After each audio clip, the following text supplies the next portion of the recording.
ಏತು ಪೊರ್ಲು ತುಳುವ ನಾಡಿಂದು ನಮ್ಮ ಭಾಷೆ ನಮ್ಮ ಊರು ನಮ್ಮ ಜನಕುಲು ಹೋ ಹೋ ಹೋ ಹೋ ಹೋ ಹೋ ಹೋ ಹೋ ಹೋ ಹೋ.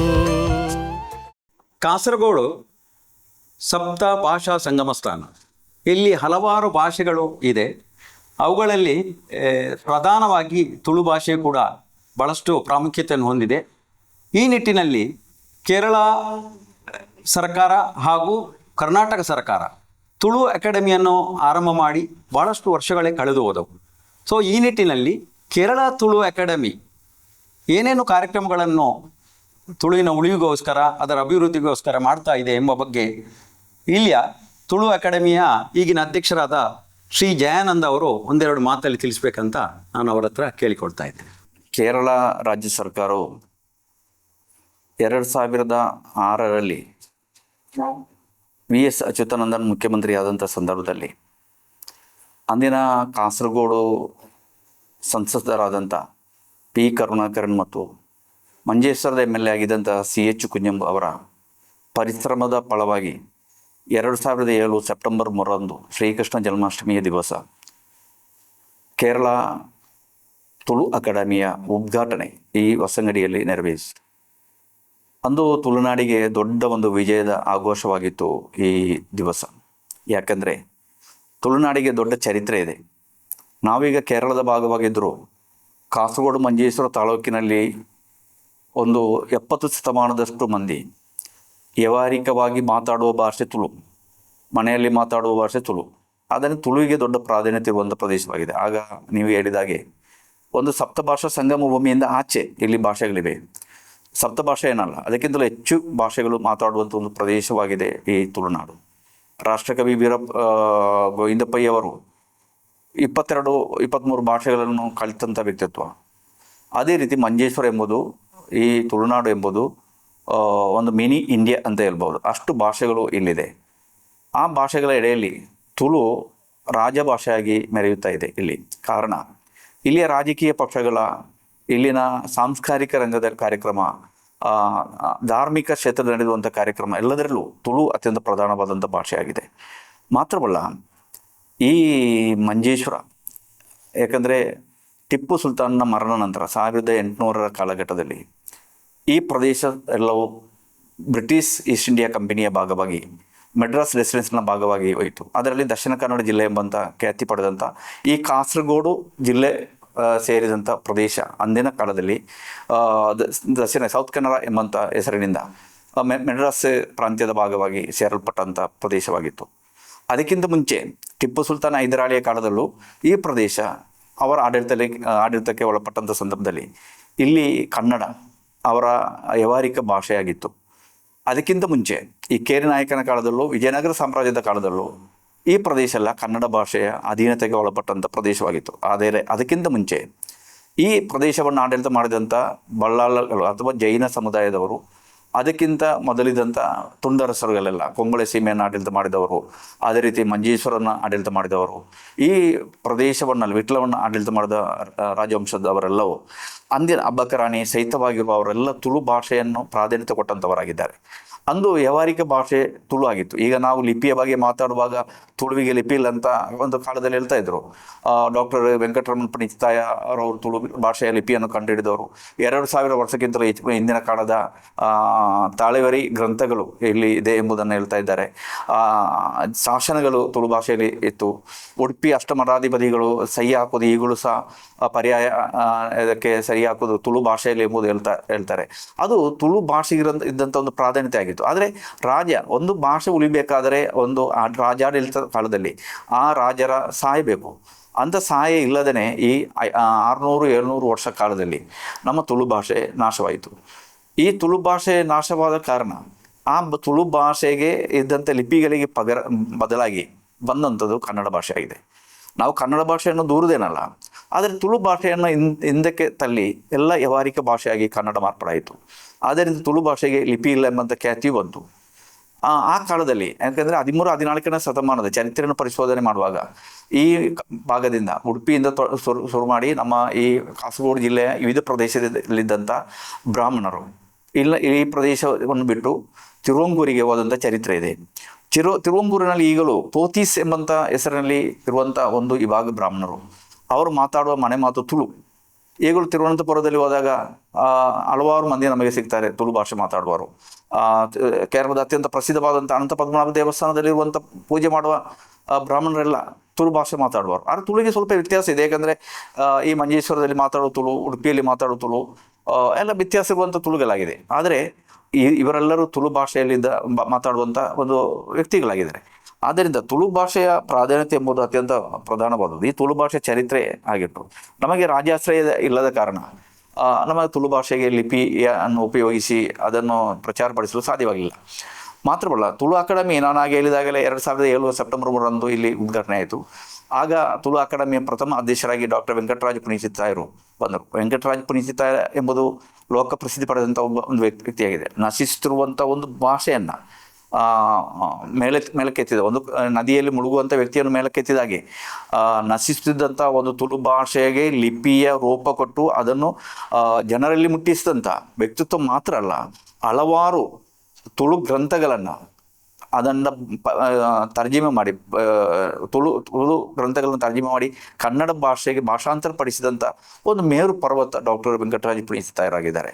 ಅವರ ಪ್ರಾಯ ಕಾಲದಲ್ಲೂ ಸಹ, ಕಣ್ಣು ಕಾಣದಿರುವಂಥ ಸಂದರ್ಭದಲ್ಲೂ ಸಹ ಅವರು ಅತ್ಯಂತ ಮುತುವರ್ಜಿಯಿಂದ ಹಲವಾರು ತುಳು ಲಿಪಿಗಳನ್ನು ಅಥವಾ ತಾಳೆವರಿ ಗ್ರಂಥಗಳನ್ನು ಕನ್ನಡ ಭಾಷೆಗೆ ಭಾಷಾಂತರಿಸುವುದರಲ್ಲಿ ಅತ್ಯಂತ ಕಾಳಜಿ ವಹಿಸಿದಂಥ ವ್ಯಕ್ತಿತ್ವ. ಅವರು ಪ್ರಥಮ ತುಳು ಅಕಾಡೆಮಿಯ ಅಧ್ಯಕ್ಷರಾಗಿದ್ದರು. ಅದರ ನಂತರ ಸ್ವಲ್ಪ ಕಾಲ PS ಪುಣೀಚಿತ್ತಾಯರು ಅಧ್ಯಕ್ಷರಾಗಿದ್ದರು. ಅದರ ನಂತರ ಸುಬ್ಬಯ್ಯರಯ್ಯ ಅವರಿದ್ದರು. ಅದರ ನಂತರ ಉಮೇಶ್ ಶಾಲಿಯನ್. ಈಗ ನಾನು ಇದರ ಅಧ್ಯಕ್ಷರಾಗಿ ಕಾರ್ಯಚಟುವಟಿಕೆ ಮಾಡಿ ನಾವು ತುಳು ಅಕಾಡೆಮಿಯ ಚಾರ್ಜ್ ತೆಗೆದ ನಂತರ ಕೇರಳ ಅಂದರೆ ಸಾಂಪತ್ತಿಕವಾಗಿ ಕೇರಳ ಸರ್ಕಾರ ಯಾವ ಅಕಾಡೆಮಿಗಾದರೂ ಹಣಕಾಸು ನೆರವು ಕೊಡುವುದು ಅತ್ಯಂತ ಕಡಿಮೆ. ಕರ್ನಾಟಕದಲ್ಲಿ ಸಿಗುವಂಥ ದೊಡ್ಡ ನೆರವೇನು ಇಲ್ಲಿ ಸಿಗುವುದಿಲ್ಲ. ಆದರೆ ಜನರ ಸಹಕಾರದಿಂದ ನಾವು ತುಳು ಅಕಾಡೆಮಿಯ ನೇತೃತ್ವದಲ್ಲಿ ಹಲವಾರು ಕಾರ್ಯಕ್ರಮವನ್ನು ಮಾಡಿದ್ದೇವೆ. ಇತ್ತೀಚೆಗೆ ಮಾಡಿದಂಥ 1-2 ಕಾರ್ಯಕ್ರಮ ನಾನು ಹೇಳ್ತೇನೆ. ಈ ತುಳುನಾಡಿನ ಭಾಷೆಯನ್ನು ಸಂರಕ್ಷಣೆ ಮಾಡಿ ಉಳಿಸಿದಂಥ ಒಂದು ಜನ ವಿಭಾಗ ಈ ಭೂತ ಕಟ್ಟುವಂಥ ನರ್ತಕರು. ಯಾಕೆಂದರೆ ಈ ತುಳುನಾಡಿನಲ್ಲಿರುವ ಎಲ್ಲ ಭೂತ ಕಟ್ಟುವಂಥ ನರ್ತಕರು ಮಾತಾಡುವಂಥ ತುಳು ಭಾಷೆಗಳು ಭೂತದ ಭಾಷೆಗಳಾಗಿ ಮಾರ್ಪಾಡಾಗಿದೆ. ಯಾಕಂದರೆ ಭೂತ ಮಾತಾಡೋದು, ದೈವಗಳು ಮಾತಾಡೋದು ಈ ತುಳು ಭಾಷೆಯಲ್ಲಿ. ಆ ನರ್ತಕರನ್ನು ಯಾರೂ ಗೌರವಿಸುತ್ತಿಲ್ಲ. ಭೂತ ಕಟ್ಟಿದಾಗ ಎಲ್ಲರೂ ಹೋಗಿ ಕಾಲಿಗೆ ಬೀಳ್ತಾರೆ, ನಮಸ್ಕಾರ ಮಾಡ್ತಾರೆ, ನಂತರ ತಿರುಗಿ ನೋಡುವವರಲ್ಲ. ನಾವು ಆಲೋಚನೆ ಮಾಡಿದಾಗ ಅಂಥ ನರ್ತಕರನ್ನು ಗೌರವಿಸಬೇಕಾದ್ದು ನಮ್ಮ ಕರ್ತವ್ಯ ಎಂಬುದನ್ನು ತಿಳಿದುಕೊಂಡು ನಾನು ಪೂಜನೀಯರಾದಂಥ ಶ್ರೀ ಎಡನೀರು ಮಠಾಧಿಪತಿಯವರ ಹತ್ರ ನಾನು ಮಾತಾಡಿದಾಗ ಅವರು ಹೇಳಿದ್ರು, ಅದು ಒಂದು ಒಳ್ಳೆಯ ಕಾರ್ಯ. ಅದೇ ರೀತಿ ಕೊಂಡೆವರು ಶ್ರೀ ಯೋಗಾನಂದ ಸ್ವಾಮೀಜಿಯವರ ಹತ್ರ ಮಾತಾಡಿ 2 ಸ್ವಾಮೀಜಿಗಳ ಹಾಗೂ ಶಾಸಕಗಳ ಸಾನ್ನಿಧ್ಯದಲ್ಲಿ ಎಡನೀರು ಮಠದ ಅಂಗಣದಲ್ಲಿ, ರಾಜಾಂಗಣದಲ್ಲಿ ನಮ್ಮ ನಾಡಿನ ದೈವ ನರ್ತಕರನ್ನು ಗೌರವಿಸುವಂಥ ಒಂದು ಕಾರ್ಯಕ್ರಮವನ್ನು ನಾವು ಸಂಘಟಿಸಿದೆವು. ಎಡನೀರು ಸ್ವಾಮೀಜಿಗಳು ಹಾಗೂ ಕೊಂಡೆವರು ಸ್ವಾಮೀಜಿಗಳು ಶಾಸಕರೆಲ್ಲ ಭಾಗವಹಿಸಿದಂಥ ಒಂದು ಒಳ್ಳೆಯ ಕಾರ್ಯಕ್ರಮ ಆಗಿತ್ತು. ಅದು ಒಂದು ಭಾಷೆಯನ್ನು ಸಂರಕ್ಷಣೆ ಮಾಡಿದಂಥ ವ್ಯಕ್ತಿಗಳನ್ನು ಗೌರವಿಸುವಂಥ ಒಂದು ಮಾನ್ಯವಾದಂಥ ಕಾರ್ಯವನ್ನು ನಾವು ಮಾಡಿದ್ದೇವೆ ಅಂತ ಅಭಿಮಾನದಿಂದ ಹೇಳ್ಬೋದು. ಏಕೆಂದರೆ ಅವರು ನಮ್ಮ ಸಮಾಜದಲ್ಲಿ ಅತ್ಯಂತ ಕೆಳಗಿನ ತಟ್ಟಿನಲ್ಲಿ ಜೀವಿಸುವಂಥ ವ್ಯಕ್ತಿಗಳು ಎಂಬುದಾಗಿ ಈಗಲೂ ನಾವು ಅನಿಸಿಕೆಯನ್ನು ಹೇಳ್ತಾ ಇದ್ದೇವೆ. ಈಗಲೂ ಸಹ ಆ ಸಮುದಾಯದವರು ಆಟಿ ಕಳಂಜ ಅಂತ ಹೆಸರಿನಲ್ಲಿ ನಮ್ಮ ಪ್ರದೇಶದಲ್ಲಿ ಮನೆಗೆ ಬರ್ತಾರೆ. ಯಾಕಂದರೆ ಆಟಿ ಕಳಂಜ ಎಂಬಂಥ ಒಂದು ಧಾರ್ಮಿಕ ಆಚರಣೆದ ಒಟ್ಟಿಗೆ ಒಂದು ತುಳು ಭಾಷೆಯನ್ನು ಸಂರಕ್ಷಣೆ ಮಾಡುವಂಥ ಒಂದು ವ್ಯಕ್ತಿತ್ವಗಳಾಗಿದ್ದಾರೆ. ಅದೇ ರೀತಿ ಸ್ವರ್ಣ ಜೋಗಿ ಎಂಬ ಕಾರ್ಯಕ್ರಮ ಸಹ ಅವರು ಮಾಡ್ತಾರೆ. ಅಂಥ ವ್ಯಕ್ತಿಗಳನ್ನು ನಾವು ಗೌರವಿಸ್ತೇವೆ. ಅದೇ ರೀತಿ ಮತ್ತೊಂದು ತುಳು ಭಾಷೆಯನ್ನು ಸಂರಕ್ಷಣೆ ಮಾಡಿದಂಥವರು ಈ ಪ್ರದೇಶದಲ್ಲಿ ಕರಾವಳಿಯಲ್ಲಿ ಯಕ್ಷಗಾನದ ಪಿತಾಮಹ ಪಾರ್ತಿಸುಬ್ಬ ಹುಟ್ಟಿದಂಥ ಊರು ನಮ್ಮ ಕುಂಬಳೆ. ಈ ಕುಂಬಳೆಯ ಊರಿನಲ್ಲಿ ಯಕ್ಷಗಾನಕ್ಕೆ ಆವೇಶವು, ವೀರಾವೇಶವು ಎಲ್ಲವನ್ನು ಉಂಟು ಮಾಡಿಕೊಟ್ಟದ್ದು ಪಾರ್ತಿಸುಬ್ಬ. ಆ ಯಕ್ಷಗಾನದ ವ್ಯಕ್ತಿಗಳು, ಯಾಕಂದರೆ ಒಂದು ಕಾಲದಲ್ಲಿ ಯಕ್ಷಗಾನಕ್ಕೆ ಹೋದವ ತಿರುಗಿ ಬರೋದು 8-9 ತಿಂಗಳು ಕಳೆದು, ಮಳೆಗಾಲದಲ್ಲಿ 4 ತಿಂಗಳು ಮಾತ್ರ ಅವ ಮನೆಯಲ್ಲಿ ಇರೋದು. ಬರುವಂಥ 8 ತಿಂಗಳು ಸಹ ತಿರುಗಾಟದಲ್ಲಿ. ಈಗಿನಾಗಿ ಬಸ್ಸೋ ಕಾರೋ ಇಲ್ಲದಂಥ ಒಂದು ಕಾಲ ಇತ್ತು. ಆ ಕಾಲದಲ್ಲಿ ಯಕ್ಷಗಾನಕ್ಕೆ ಹೋದವ ತಿರುಗಿ ಬರೋದು 7-8 ತಿಂಗಳು ಕಳೆದ ನಂತರ ತನ್ನ ಕುಟುಂಬವನ್ನು ನೋಡೋದು. ಆ ವಿಧದಲ್ಲಿ ವೇಷ ಕಟ್ಟಿಕೊಂಡು ಊರೂರು ಸಂಚರಿಸುತ್ತಾ ಭಾಷೆಯನ್ನ ಸಂರಕ್ಷಣೆ ಮಾಡಿದಂಥ ವ್ಯಕ್ತಿಗಳಾಗಿದ್ದಾರೆ ಯಕ್ಷಗಾನದವರು. ಆ ಯಕ್ಷಗಾನಕ್ಕೆ ದೊಡ್ಡ ಹೆಸರಾಂತ ವ್ಯಕ್ತಿಗಳನ್ನು ಕೊಟ್ಟಂಥ ಕೊಡುಗೆ ಈ ಕಾಸರಗೋಡು ಜಿಲ್ಲೆಗೆ, ಕಾಸರಗೋಡು ಮಂಜೇಶ್ವರ ತಾಲೂಕಿಗಿದೆ. ಅಂಥ ಯಕ್ಷಗಾನದ ವ್ಯಕ್ತಿಗಳನ್ನು ಸನ್ಮಾನಿಸಲು ಗೌರವಿಸಬೇಕಂತ ಒಂದು ಆಲೋಚನೆಯನ್ನು ಮಾಡಿದಾಗ ಇದೇ 2 ಸ್ವಾಮಿಗಳ ಸಾನ್ನಿಧ್ಯದಲ್ಲಿ ಕೊಂಡವೂರಿನಲ್ಲಿ ಒಂದು ಕಾರ್ಯಕ್ರಮ ನಾವು ಸಂಘಟನೆ 35 ಯಕ್ಷಗಾನಗಳ ವ್ಯಕ್ತಿಗಳನ್ನು ನಾವು ಸನ್ಮಾನಿಸಿದೆವು. ಅವರಿಗೆ ಅತ್ಯಂತ ಸಂತೋಷದಾಯಕವನ್ನು ಉಂಟು ಮಾಡಿದಂಥ ಒಂದು ವಿಷಯವಾಗಿತ್ತು. ಯಾಕಂದರೆ ಅವರನ್ನು ಪ್ರಾಯ ಆದಾಗ ಕೈ ಬಿಡ್ತಾರೆ, ಯಾರೂ ನೋಡುವುದಿಲ್ಲ. ನಾವು ಲೆಕ್ಕ ಹಾಕಿದ್ದು ಅತ್ಯಂತ ಪ್ರಾಯ ಇರುವಂಥ, ತುಂಬ ಪ್ರಾಯದವರು ಯಾರೆಲ್ಲಿದ್ದಾರೆ ಯಕ್ಷಗಾನ ಜೀವಿಸಿರುವಂಥ ಎಲ್ಲ ಯಕ್ಷಗಾನದ ಅತಿರಥ ಮಾರಾತರನ್ನು ನಾವು ತಂದು ಸ್ವಾಮೀಜಿಗಳ ಸಾನ್ನಿಧ್ಯದಲ್ಲಿ ಗೌರವಿಸಿದಂಥ ಒಂದು ಅಕಾಡೆಮಿಯಾಗಿದ್ದು ಈ ಕೇರಳ ತುಳು ಅಕಾಡೆಮಿ. ಮಾತ್ರವಲ್ಲ, ನಮ್ಮ ಪ್ರದೇಶದಲ್ಲಿರುವಂಥ ಅಧ್ಯಾಪಕರುಗಳಿದ್ದಾರೆ, ದೇಶೀಯ ಅದೇ ರೀತಿ ರಾಷ್ಟ್ರೀಯ ಮತ್ತು ಪ್ರಾಂತ್ಯದ ಅವಾರ್ಡ್ಗಳು ಅಥವಾ ಪಾರಿತೋಷಗಳನ್ನು ಪಡೆದಂಥ ಅಧ್ಯಾಪಕರುಗಳಿದ್ದಾರೆ. ಅವರನ್ನು ಸಹ ನಾವು ಸನ್ಮಾನಿಸಿದೆವು. ಅದು ಇದೇ ತುಳು ಅಕಾಡೆಮಿಯ ಈ ಒಳಾಂಗಣದಲ್ಲಿ ನಡೆದಂಥ ಒಂದು ಕಾರ್ಯಕ್ರಮದಲ್ಲಿ ಅವರನ್ನು ನಾವು 30 ಮಂದಿ ಆ ಕಾರ್ಯಕ್ರಮ. ಯಾಕೆಂದರೆ ಇವರೆಲ್ಲ ನಮ್ಮ ಭಾಷೆಗೆ ಕೊಟ್ಟಂಥ ಪ್ರಾಧಾನ್ಯತೆ ಕಡಿಮೆ ಏನಲ್ಲ. ನಾವು ಸಾಂಸ್ಕೃತಿಕ ಕಾರ್ಯಕ್ರಮ ಮಾಡ್ತೇವೆ, ಅದರ ಒಟ್ಟಿಗೆ ಈ ಸಮಾಜದಲ್ಲಿ ತುಳಿಯಲ್ಪಟ್ಟ ಅಥವಾ ಈ ಭಾಷೆಯನ್ನು ಸಂರಕ್ಷಣೆ ಮಾಡಲಿಕ್ಕೆ ಬೇಕಾಗಿ ಜೀವನ ಪೂರ್ತಿ ಕೆಲಸ ಮಾಡಿದಂಥ ವ್ಯಕ್ತಿಗಳನ್ನು ಗೌರವಿಸುವುದು ಅತ್ಯಂತ ಪ್ರಧಾನವಾದಂಥ ಕರ್ತವ್ಯವಾಗಿದೆ. ಯಾಕಂದರೆ ನಾಳೆ ಅವರು ತೀರಿ ಹೋದ ನಂತರ ಹೇಳಿ ಏನು ಪ್ರಯೋಜನ ಇಲ್ಲ. ಅವರು ಜೀವಿಸಿರುವಾಗ ಅವರ ಗುಣಗಾನ ಮಾಡಬೇಕಾದ್ದು ನಮ್ಮ ಕರ್ತವ್ಯ. ನಮ್ಮ ಭಾಷೆಯನ್ನು ಸಂರಕ್ಷಣೆ ಮಾಡಿದವರು. ನಮ್ಮ ಲೋಕದಲ್ಲಿ 6,000ಕ್ಕಿಂತ ಅಧಿಕ ಭಾಷೆಗಳಿದೆ. ಅದರಲ್ಲಿ ಹಲವಾರು ಭಾಷೆಗಳು ನಾಶದಂಚಿನಲ್ಲಿ. ಈಗ ಕೇರಳದಲ್ಲಿ ಒಂದು ಮಲಯಾಳ ಭಾಷೆ ಇದೆ. ಇತ್ತೀಚೆಗೆ ಮಾತೃಭೂಮಿಯಲ್ಲಿ ಒಂದು ಮಲಯಾಳ ಪತ್ರಿಕೆ ಒಂದು ಲೇಖನ ಇತ್ತು. ಆ ಲೇಖನದಲ್ಲಿ 2 ಮಂದಿ ಮಾತ್ರ ಮಾತಾಡುವ ಭಾಷೆ ಅದು ಹೀಗಾಗಿದೆ. 2 ಮಂದಿ. ಆ 2 ಮಂದಿ ತೀರಿ ಹೋದರೆ ಆ ಭಾಷೆ ನಶಿಸಿ ಹೋಯಿತು, ಇಲ್ಲ ಮತ್ತೆ ಇಲ್ಲ. ಅಂತಹ ಹಲವಾರು ಭಾಷೆಗಳಿರುವಂಥ ಒಂದು ನಮ್ಮ ಪ್ರದೇಶವಾಗಿದೆ. ತುಳು ಭಾಷೆಯನ್ನು ಉಳಿಸೋದಕ್ಕಾಗಿ ನಾವು ಹಲವಾರು ಶ್ರಮಗಳನ್ನು ಮಾಡ್ತೇವೆ. ನಮಗೆ ಸಹಾಯ ಮಾಡುವಂಥ ಹಲವಾರು ವ್ಯಕ್ತಿಗಳಿದ್ದಾರೆ ಈ ಪ್ರದೇಶದಲ್ಲಿ. ಈಗ ತುಳು ಲಿಪಿ ಡಾಕ್ಟರ್ ಪುಂಜಿತಾಯರು ಲಿಪಿಯನ್ನು ಕಂಡುಹಿಡಿದರು. ಅದಕ್ಕೆ ಒಂದು ಅಂಗೀಕಾರ ಇಷ್ಟವರೆಗೆ ಸಿಗಲಿಲ್ಲ. ನಾನಾಗಿ ಹೇಳಿದ ಹಾಗೆ ಪಿ ಕರುಣಾಕರನ್ MP ಆದಂಥ ಸಂದರ್ಭದಲ್ಲಿ ಭಾರತದ ಪಾರ್ಲಿಮೆಂಟ್ನಲ್ಲಿ ಈ 8ನೇ ಪರಿಚ್ಛೇದದಲ್ಲಿ ತುಳು ಭಾಷೆಯನ್ನು ಒಳಪಡಿಸಬೇಕೆಂಬುದಾಗಿ ಒಂದು ಸಬ್ಮಿಷನ್ ಪಿ ಕರುಣಾಕರನ್ ತಂದರು. ಅವರು ಈ ಬದಿಯಡ್ಕದಲ್ಲಿ ನಡೆದಂಥ ತುಳು ಉತ್ಸವದ ಪ್ರೇರಣೆಯಿಂದಾಗಿ ತುಳು ಭಾಷೆಗೆ ಒಂದು ಮಾನ್ಯತೆ ಬೇಕೆಂಬುದಾಗಿ ಪಾರ್ಲಿಮೆಂಟ್ನಲ್ಲಿ ಅವರು ಒಂದು ವಿಷಯವನ್ನು ಮನ್ನಣೆ ಮಾಡಿದರು. ಅದು 2007ರಲ್ಲಿ. ಆಗ ನಾನು ಯಾರನ್ನು ದೂರುವುದೇನಲ್ಲ, ಹಲವಾರು ತುಳು ಭಾಷೆ ತಿಳಿದಂಥ ಅತಿ ಮೇಧಾವಿಗಳು ಪಾರ್ಲಿಮೆಂಟ್ನಲ್ಲಿದ್ದರು, ಲೋಕಸಭೆಯಲ್ಲಿದ್ದರು. ಹೆಸರು ನಾನು ಹೇಳಲಿಕ್ಕೇನು ಹೋಗುವುದಿಲ್ಲ. ಒಬ್ಬರು ಸಹ ಆ ಸಬ್ಮಿಷನ್ಗೆ ಬೆಂಬಲವಾಗಿ ಮಾತಾಡಲೇ ಇಲ್ಲ. ಅತ್ಯಂತ ಬೇಸರದ ವಿಷಯ. ಏಕೆಂದರೆ ಒಬ್ಬ ಮಲಯಾಳಿಯಾಗಿ ಒಂದು MP ಪಾರ್ಲಿಮೆಂಟ್ನಲ್ಲಿ ಈ ವಿಷಯವನ್ನು ಮಂಡನೆ ಮಾಡಿದಾಗ ಸಹಾಯ ಮಾಡಬೇಕಾದರೂ ಯಾರು ಮಾಡಲಿಲ್ಲ. ಈಗ ಕಣ್ಣೂರಿನಿಂದ ರಾಜ್ಯಸಭೆಗೆ ಹೋದಂಥ ಒಬ್ಬ ವ್ಯಕ್ತಿ ಇದ್ದಾರೆ, ಸಂತೋಷ್ ಅಂತೇಳಿ. ಅವರು ಕಳೆದ ಒಂದು 8-9 ತಿಂಗಳಿಗೆ ಮುಂಚೆ ಇದೇ 8ನೇ ಪರಿಚಯದಲ್ಲಿ ತುಳು ಭಾಷೆ ತರಬೇಕೆಂಬುದಾಗಿ ಒಂದು ಪ್ರಮೇಯ ಮಂಡನೆ ಮಾಡಿದರು. ಹೀಗೆ ನಮ್ಮ MP ಗಳು ನಿರಂತರವಾಗಿ ಪ್ರಮೇಯಗಳನ್ನು ಮಂಡನೆ ಮಾಡ್ತಾ ಇದ್ದಾರೆ.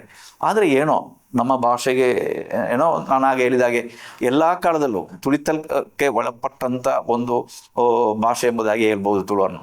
ಹಾಗೆ ತುಳಿತಕ್ಕೆ ಒಳಪಟ್ಟಂಥ ಭಾಷೆಗೆ ರಾಜಾಶ್ರಯದ ಆಶ್ರಯ ಸಹ ಇಲ್ಲದೆ ತುಳಿತಕ್ಕೆ ಒಳಪಡ್ತಲೇ ಇದೆ ಈ ಭಾಷೆ. ಆದ್ದರಿಂದ ತುಳು ಭಾಷೆ ಭಾರತದ ಸಂವಿಧಾನದ 8ನೇ ಪರಿಚ್ಛೇದದಲ್ಲಿ ಉಳ್ಪಡಿಸಬೇಕಾಗಿದೆ ಒಂದು ಭಾಷೆ ಆಗಿದೆ. ಯಾಕೆಂದರೆ ಒಂದು 40-50 ಲಕ್ಷ ಜನರು ಮಾತಾಡುವಂಥ ವ್ಯವಹಾರಿಕ ಭಾಷೆ ಆಗಿದೆ ತುಳು. ಅತ್ಯಂತ ಮಧುರವೂ ಸುಂದರವೂ ಆದಂಥ ಭಾಷೆ ಆಗಿದೆ ತುಳು. ಲಿಪಿ ಇದ್ದಂಥ ಭಾಷೆ ಆಗಿದೆ. ಈಗ ಇದರ ಒಂದು ಕಾರ್ಯಾಚರಣೆಗೆ, ಯಾಕೆಂದರೆ ಲಿಪಿಯನ್ನು ಪ್ರಚಾರಪಡಿಸುವುದರಲ್ಲಿ ಅತ್ಯಂತ ಪ್ರಾಧಾನ್ಯತೆ ವಹಿಸುವಂಥ ಒಂದು 3-4 ಮಂದಿ ಇದ್ದಾರೆ. ಈ ಪ್ರವೀಣ್ ರಾಜಿ, ಉದಯ, ವಿವೇಕ್, ಅದೇ ರೀತಿ ಸತ್ಯ, ಇವರೆಲ್ಲ ಇದನ್ನು ತುಳು ಭಾಷೆಯನ್ನು ಯುನಿಕೋಡ್ ಮಾಡೋದಕ್ಕೆ ಬೇಕಾಗಿರುವಂಥ ದೊಡ್ಡ ಪ್ರಯತ್ನದಲ್ಲಿ ಇದ್ದಾರೆ. ಖಂಡಿತವಾಗಿಯೂ ಅದು ಯಶಸ್ವಿ ಆಗ್ಬೋದು ಎಂದು ನನ್ನ ಅಭಿಪ್ರಾಯ. ಯಾಕಂದರೆ ತುಳುನಾಡಿನ ವ್ಯಕ್ತಿಗಳು ಹೋಗದ ಊರುಗಳೇ ಸಾಧಾರಣ ಮೊದಲು ಹೇಳ್ತಾರೆ, ಈ ಮಲಯಾಳಿಗಳು ಚಂದ್ರಲೋಕದಲ್ಲಿ ಹೋದರೆ ಚಹಾ ಕುಡಿತಾರೆ ಅಂತೇಳಿ, ಚಹಾದ ಅಂಗಡಿ ಇಟ್ಟಿರ್ತಾರೆ ಅಂತೇಳಿ. ಅದೇ ರೀತಿ ತುಳುವರು ಹೋಗದ ಊರೇ ಇಲ್ಲ, ಈ ಆಡುಮುಟ್ಟದ ಸೊಪ್ಪು ಇಲ್ಲ ಅಂತ ಹೇಳಿದಾಗೆ ತುಳುವರು ಹೋಗದಂಥ ಲೋಕವೇ ಇಲ್ಲ. ಅಮೇರಿಕದಿಂದ ಈ ಭೂಲೋಕದ ಎಲ್ಲ ಧ್ರುವಗಳಲ್ಲಿಯೂ ಇರುವಂಥ ವ್ಯಕ್ತಿತ್ವಗಳಾಗಿದೆ ತುಳುವರು. ಅದು ಮಾತ್ರ ಅಲ್ಲ, ಅವರು ಹೋದ ಕಡೆ ಅವರ ಭಾಷೆಯನ್ನು ಸಂರಕ್ಷಣೆ ಮಾಡಲಿಕ್ಕೆ ಅದರ ಬಗ್ಗೆ ಎಂಥದ್ದು ಕಮಿಟಿಗಳನ್ನು ಮಾಡಿ ಅದರ ಚಟುವಟಿಕೆ ಮಾಡುವಂಥವರು ತುಳುವರಾಗಿದ್ದಾರೆ. ಬೇರೆ ಎಲ್ಲ ಕಡೆಯವರು ನೀವು ನೋಡಿ, ಯಾರು ಹೋದ್ರು ಅವರ ಭಾಷೆಯ ಬಗ್ಗೆ ಎಲ್ಲಿಯೂ ಇದು ಮಾಡೋದು, ಅವರು ಅಲ್ಲಿಯ ಭಾಷೆಯನ್ನೇ ಮಾಡ್ತಾ ಇರ್ತಾರೆ. ಆದರೆ ತುಳುವರು ಎಲ್ಲಿ ಹೋದ್ರು ತುಳುವೇ ಮಾತಾಡ್ತಿರ್ತಾರೆ. ಅದು ತುಳು ಭಾಷೆಗೆ ಇರುವಂಥ ಒಂದು ನಂಟು, ಅದು ಏನಂದರೆ ಮನುಷ್ಯ ಜೀವನದ ಹೃದಯದ ಒಳಗಿನಿಂದ ಬರುವಂಥ ನಂಟಾಗಿದೆ. ಅಂಥ ತುಳು ಭಾಷೆಯನ್ನು ಸಂರಕ್ಷಣೆ ಮಾಡಬೇಕಾದ ತುಳುವರ ಕರ್ತವ್ಯವಾಗಿದೆ. ನಾನು ಹಾಗೆ ಹೇಳಿದಾಗಲೇ ದೊಡ್ಡ ತುಳು ಉತ್ಸವ ಮಾಡಬೇಕಂತ ಆಕಾಂಕ್ಷೆ ಇದ್ದವ ನಾನು. ಬೆಳ್ತಂಗಡಿಯಲ್ಲಿ ನಡೆದಂಥ ತುಳು ಉತ್ಸವದಾಗೆ ನಮಗೊಂದು ಇಲ್ಲಿ ಒಂದು ತುಳು ಉತ್ಸವ ಮಾಡಬೇಕಂತ ಮನಸ್ಸಿದೆ. ಆದರೆ ಈ ಮಂಜೇಶ್ವರ ಎಂಬುದು ಮಂಗಳೂರಲ್ಲ. ಏಕೆಂದರೆ ಮಂಗಳೂರಲ್ಲಾದರೂ ಹಲವಾರು ಶ್ರೀಮಂತರಿದ್ದಾರೆ, ಇಲ್ಲಿ ಅಂಥ ಶ್ರೀಮಂತರೇನು ಇಲ್ಲ. ಹಾಗೆ ನಮಗೆ ತುಳು ಭಾಷೆಯನ್ನು ಒಂದು ದೊಡ್ಡ ತುಳು ಭಾಷೆ ಸಮ್ಮೇಳನ, ಅದರ ಚರಿತ್ರೆಗಳನ್ನು ಕಲಿಬೇಕಾದ ಅವಶ್ಯಕತೆ ಇದೆ ಎಂಬುದು ನನ್ನ ಮನಸ್ಸಿನಲ್ಲಿರುವಂಥ ಒಂದು ಆಕಾಂಕ್ಷೆ. ಅದೇ ರೀತಿ ನಮ್ಮ ಮಂಜೇಶ್ವರದಲ್ಲಿರುವಂಥ ಮತ್ತೊಂದು ದುರಂತ ಏನೆಂದರೆ, ಇದು ನಿಮ್ಮಲ್ಲಿ ಹೇಳದೆ ಹೋಗ್ಲಿಕ್ಕೆ ಸಾಧ್ಯ ಇಲ್ಲ. ಯಾಕೆ ದುರಂತ ಅಂದರೆ, ನಾನು ಹಾಗೆ ಹೇಳಿದಾಗಲೇ ಈ ತುಳುನಾಡಿಗೆ ದೊಡ್ಡ ಚರಿತ್ರೆಗಳು ನಾಡಾಗಿದೆ ನಮ್ಮ ನಾಡು. ಸ್ವಾತಂತ್ರ್ಯ ಪೂರ್ವದಲ್ಲೂ ಸ್ವಾತಂತ್ರ್ಯ ನಂತರವೂ. ನಾನು 18ನೇ ಶತಮಾನದ ಆಚೆ ಹೋಗುವುದಿಲ್ಲ, 18ನೇ ಶತಮಾನದ ಹಿಂದೆ ಸಹ ತುಳುನಾಡಿಗೆ ದೊಡ್ಡ ಚರಿತ್ರೆ ಇದೆ. ಅದೇ ರೀತಿ 18ನೇ ಶತಮಾನದ ನಂತರವೂ ಚರಿತ್ರೆ. ಈಗ 1857ರ 1ನೇ ಸ್ವಾತಂತ್ರ್ಯ ಸಂಗ್ರಾಮ, ಬ್ರಿಟಿಷರು ಸಿಪಾಯಿ ದಂಗೆ ಅಂತ ಹೇಳಿದಂಥ ಸಂಗ್ರಾಮ ನಡೆಯೋದಕ್ಕಿಂತ 20 ವರ್ಷಕ್ಕೆ ಮುಂಚೆ, ಅಂದರೆ 1832ರಲ್ಲಿ ಮಂಗಳೂರು ದಂಗೆ ಉಂಟಾದ ಈ ತುಳುನಾಡಿನಲ್ಲಿ. ಅದಕ್ಕೆ ದೊಡ್ಡ ಕೊಡುಗೆ ಕೊಟ್ಟದ್ದು ಈ ಕಾಸರಗೋಡಿನ ತುಳುನಾಡು. ಆ ತುಳುನಾಡಿಂದ ಹೋದಂಥ ವೀರರಾದ ಸೈನಿಕರು ಅಥವಾ ಹೋರಾಟಗಾರರು ಒಂದು ಬಂಧಿಸುವುದರಲ್ಲಿ ಈ ಕಾಸರಗೋಡು ಜಿಲ್ಲೆ ಅವರೇ ಎಂಥದ್ದು ಪಾರ ಇಡ್ತಾರೆ ಅಂತ ಹೇಳ್ತಾರೆ ಕನ್ನಡದಲ್ಲಿ. ಹಾಗೆ ಇಟ್ಟವರಾಗಿ ಉಂಟು ನಮ್ಮ ಕೆಲವು ಮಂದಿ. ಆ ಹೋರಾಟ, ಕ್ರಾಂತಿ, ಹೀಗೆ ಬೆಂಬಲ ಕೊಟ್ಟದ್ದು ಈ ತುಳುನಾಡು. ಅಂಥ ಹಲವಾರು ಚರಿತ್ರೆ ಹೋರಾಟಗಳಿರುವಂಥ ಭೂಮಿಯಾಗಿದೆ ಇಲ್ಲಿ. ಅದು ರೈತರ ಹೋರಾಟ, ಭೂಮಿಗಾಗಿ ನಡೆದಂಥ ಹೋರಾಟಗಳು, ಅದರಲ್ಲಿ ಆದಂಥ ಹುತಾತ್ಮರು ಇರುವಂಥ ನಾಡಾಗಿದೆ ನಮ್ಮ ನಾಡು. ಹಲವಾರು ಹೋರಾಟಗಳ ಕೇಂದ್ರ ಬಿಂದು ಮಂಜೇಶ್ವರ ಆಗಿದೆ. ಆದರೆ ದೌರ್ಭಾಗ್ಯ ಏನೆಂದರೆ, ನಾವು ಭಾಷಾವಾರು ಪ್ರಾಂತ್ಯ ವಿಭಜನೆ ಆದಾಗ ಈ ಕಾಸರಗೋಡು ತಾಲೂಕು ಮಂಜೇಶ್ವರದ ಇದು ಕೇರಳದ ಭಾಗವಾಗಿ ಹೋಯಿತು. ಆ ಕೇರಳದ ಭಾಗವಾಗಿ ಹೋದ ನಂತರ ಈ ಮಂಗಳೂರಿನ ಚರಿತ್ರೆಗಳನ್ನು ಬೇರೆ 50 PhD 56 PhDಗಳು ಮಂಗಳೂರು ಚರಿತ್ರೆಯಾಗಿ ಸಂಬಂಧಿಸಿದೆ. ಆದರೆ ನಮ್ಮ ಈ ಮಂಜೇಶ್ವರ ಕಾಸರಗೋಡು ಭಾಗದ ಈ ಚರಿತ್ರೆಯನ್ನು ದಾಖಲಿಸುವ ಒಂದು ಕಾರ್ಯವೂ ನಡೆಯಲಿಲ್ಲ. ಕೆಲವು ಚರಿತ್ರೆಗಾರರು ಸ್ವಲ್ಪ ಬರೆದಿಟ್ಟು ಹೋಗಿದ್ದಾರೆ ಅಲ್ಲದೆ ಸಂಪೂರ್ಣವಾದಂಥ ಒಂದು ಚರಿತ್ರೆ ಮಾಡಲಿಕ್ಕೆ ನಮಗೆ ಸಾಧ್ಯವಾಗಿಲ್ಲ. ಕಾಸರಗೋಡು ಜಿಲ್ಲಾ ಪಂಚಾಯತ್ ಒಂದು ಚರಿತ್ರೆ ಮಾಡಲಿಕ್ಕೆ ಬೇಕಾಗಿ ಪ್ರಯತ್ನ ಪಟ್ಟು ಒಂದು ಪುಸ್ತಕ ಹೊರಗೆ ತಂದಿದೆ. ಆದರೂ ಮಂಜೇಶ್ವರ ಕಾಸರಗೋಡು ಒಳಪಡುವಂಥ ಈ ತುಳುನಾಡಿನ ಅದ್ಭುತವಾದಂಥ ಸಮರ ಹೋರಾಟಗಳು, ಅದೇ ರೀತಿ ಇಲ್ಲಿಯ ಮತಗಳ ಹೋರಾಟಗಳು, ಅದೇ ರೀತಿ ಇಲ್ಲಿ ಬರುವ ದೈವಸ್ಥಾನದ ಚರಿತ್ರೆಗಳು, ಇದನ್ನೆಲ್ಲ ಸೇರಿಸಿ ನಮಗೆ ಒಂದು ಚರಿತ್ರೆ ಬರೀಬೇಕಂತ ಆಗ್ರಹ ಇದೆ. ಈಗ ಮಂಜೇಶ್ವರ ಹಾರ್ಬರ್, ನೀವು ಇಕ್ಕೇರಿ ನಾಯಕರ ಚರಿತ್ರೆ ಓದುವಾಗ ಹೇಳುವಂಥ ಒಂದು ಕಾರ್ಯ ಅದರಲ್ಲಿದೆ. ಅದರಲ್ಲಿ 900 ಚಿನ್ನದ ವರಗಳನ್ನು ವರಮಾನ ಕೊಡ್ತಿರುವಂಥ ಒಂದು ಹಾರ್ಬರ್ ಆಗಿತ್ತು ಮಂಜೇಶ್ವರದ ಹಾರ್ಬರ್. 1 ಅವರ್ ಹಾರ್ಬರಿಂದ ದೊಡ್ಡ ಹಾರ್ಬರ್ ಆಗಿತ್ತು ಮಂಜೇಶ್ವರ ಹಾರ್ಬರ್. ಅದನ್ನು ತೋರಿಸುವುದೇನೆಂದರೆ, ಇಲ್ಲಿಯ ಚರಿತ್ರೆ ಅಷ್ಟು ದೊಡ್ಡದಾಗಿದೆ. ಅರಬಿಗಳು, ಪೋರ್ಚುಗೀಸರೆಲ್ಲ ವ್ಯಾಪಾರಕ್ಕಾಗಿ ಬರುತ್ತಿರುವಂಥ ಒಂದು ಕೇಂದ್ರವಾಗಿತ್ತು ಮಂಜೇಶ್ವರ. ಅಂಥ ಪತ್ತಮಾರಿಗಳು ಬರುತ್ತಿರುವಂಥ ಈ ಕೇಂದ್ರದ ಚರಿತ್ರೆಗಳು, ಮಡಿಕೇರಿಯಿಂದ 100 ಗಟ್ಟಲೆ ಗಾಡಿಗಳು, ಎಂಥದ್ದು ಎತ್ತಿನ ಗಾಡಿಗಳು, ಬಂಡಿಗಳಲ್ಲಿ ಸಾಮಗ್ರಿಗಳನ್ನ ಇಲ್ಲಿ ತಂದು ಕೊಂಡು ಹೋಗ್ತಾ ಇದ್ದರು ಇಲ್ಲಿಂದೆಲ್ಲ. ಅಂಥ ಒಂದು ಚರಿತ್ರೆಗಳು ನಮ್ಮ ಪ್ರದೇಶಕ್ಕಿದೆ. ಆದ್ದರಿಂದ ಕೇರಳ ತುಳು ಅಕಾಡೆಮಿ ನಮ್ಮ ಮನಸ್ಸಿನಲ್ಲಿರುವಂಥ ಒಂದು ಇದೇನೆಂದರೆ, ದೊಡ್ಡ ಒಂದು ತುಳು ಉತ್ಸವ ಮಾಡಬೇಕು. ಅದೇ ರೀತಿ ಈ ತುಳುನಾಡಿನ ಇಲ್ಲಿಯ ಚರಿತ್ರೆಯನ್ನು ದಾಖಲೀಕರಣ ಮಾಡುವಂಥ ಒಂದು ಕೆಲಸ ಕೂಡ ನಾವು ಮಾಡುತ್ತೇವೆ. ಅದಕ್ಕೆ ನಿಮ್ಮ ಸಹಾಯ ಸಹಕಾರ ಬೇಕು. ಯುನಿಕೋಡ್ ಅಂಗೀಕಾರವಾಗಿ ಸಿಕ್ಕಿದರೆ ಸುಲಭವಾಗಿ ತುಳು ಭಾಷೆಯನ್ನು ಜನರಿಗೆ ಮುಟ್ಟಿಸೋದಕ್ಕೆ ಸಾಧ್ಯವಾಗ್ಬೋದು. ಆ ಒಂದು ಕಾರ್ಯದಲ್ಲಿ ನಿಮ್ಮ ಸಹಾಯ ಬೇಕು. ನಾನು ಈಗ ಮಾತಾಡಿದ್ದು ಕನ್ನಡದಲ್ಲಿ. ತುಳುಟ್ಟು ಪಾತ್ರೆಂದು ಪೋಣದಾಂಡ ಅವು ತುಳು ಭಾಷೆಗೆ ಬರ್ಕೊಂಡು ಮಲ್ವಜಿ ತಪ್ಪಾದಪ್ಪು. ಕಾರಣ ಒಂಜಿ ತುಳು ಅಕಾಡೆಮಿದ ಚೇರ್ಮನ್ ಅದು ತುಳುಟು ಪಂಡಿಜಿಂದಾಂಡ, ತುಳುಟು ಎಂಜಿನಾಂಡ ಒಂಜಿ 2 ಪಾತ್ರೆ ಪಂಡಿಜಿನಾಂಡ ಅವು ಸ್ವಾಭಾವಿಕವಾದ ಜನಕ್ಕೂ ರೇಟು ಪಣಜಿನ ಅಭಿಪ್ರಾಯ ವ್ಯತ್ಯಾಸ ಉಂಟಾವು. ಒಂಜಿ ತುಳು ಅಕಾಡೆಮಿ ಚೇರ್ಮನ್ ಎಂಚ ಕನ್ನಡ ಪಾತ್ರನಿಂದ ನಮಕ್ ಭಾಷೆದ ಬಗ್ಗೆ ಪ್ರೇಮಲ ಅಭಿಮಾನಲ ಬೋಡು ಆಡ ದುರಾಭಿಮಾನ ಉಂಡಾಯರ ಬಳ್ಳಿ ಆತೆ ಆ ಭಾಷೆದ ಬಗ್ಗೆ ಪಣಿರ್ಬಿಡವು. ನಮಕ್ ಏತ್ ಭಾಷೆ ತೆರಿಂಡೋ ಆತ್ ಎಂಡೆ ದೊಡ್ಡ ನನ್ನ ಅಭಿಪ್ರಾಯ. ತುಳು ಒಂಜಿ ಹೃದಯಡ್ ಯಾಕಂತ ಪಂಡ ಹೃದಯಡ್ ಒಂಜಿ ಭಾಷೆ ಆದುಂಡು, ವ್ಯವಹಾರಿಕ ಭಾಷೆ ಆದುಂಡು. ಆ ಭಾಷೆಗೆ ಲಿಪಿ ಜಂಡರ ಈತ ಕಾಲ ಒರಿನವು ಜನಕುಲ್ನ ಹೃದಯಡ್ ಇತ್ತ ಮುಖಾಂತರ ಮಾತ್ರನೇ ಆದುಂಡು. ಈ 700-800 ಶತಮಾನದು ಎಡಿಟ್ ಪಂಡ 13ನೇ ಶತಮಾನ ಮುಟ್ಟನೆ ಆದುಂಡು. ತುಳು ಭಾಷೆಗೆ ಮೂಲ ರಾಜಾಶ್ರಯ ಇತ್ತು. ನಾವು 13ನೇ ಶತಮಾನದ ಆಪಿಗೆ ರಾಜಾಶ್ರಯ ಇದ್ದಂಡ್ರಿ. ಈತ ಸಮಯ ಈ ಭಾಷೆ ಬರೀತು ನಾವು ಈ ತುಳುನಾಡದ ಜನಕುಲ್ನ ಹೃದಯದ ಉಳೈ ಒಂಜಿ ಭಾಷೆ ಇತ್ತಿನದು ಮನ್ಪೈ ತಡಿ ಸಣ್ಣದುಂಡು. ನಮ್ಮ ಜೋಕ್ಲೆಗೆ ಇಂಗ್ಲೀಷ್ ಕಲ್ಪಾವ, ನಮ್ಮ ಜೋಕ್ಲೆಗೆ ಹಿಂದಿ ಕಲ್ಪಾವ, ನಮ್ಮ ಜೋಕ್ಲೆಗೆ ಕನ್ನಡ ಸಾಲೆಡೆ ಕನ್ನಡ ಕಲ್ಪಾವ. ಆಂಡ ತುಳು ಭಾಷೆಗೆ ಒಂಜಿ ಸಾಲೆಲೆ ಇಜ್ಜಿ ತುಳು ಭಾಷೆ ಜನಕುಲ್ನ ಭಾಷೆ ಅದು ಈತ ನೆಟ್ಟ ಒರಿತಿನಂದ ಅವು ತುಳು ಅಪ್ಪೆ ಜೋಕ್ಲನ ಅಭಿಮಾನದ ಸಂಕೇತ ಮನ್ಪಣವಾದು ನೆಕ್ಕ ಪನಿ ಇರ್ಬೋದು.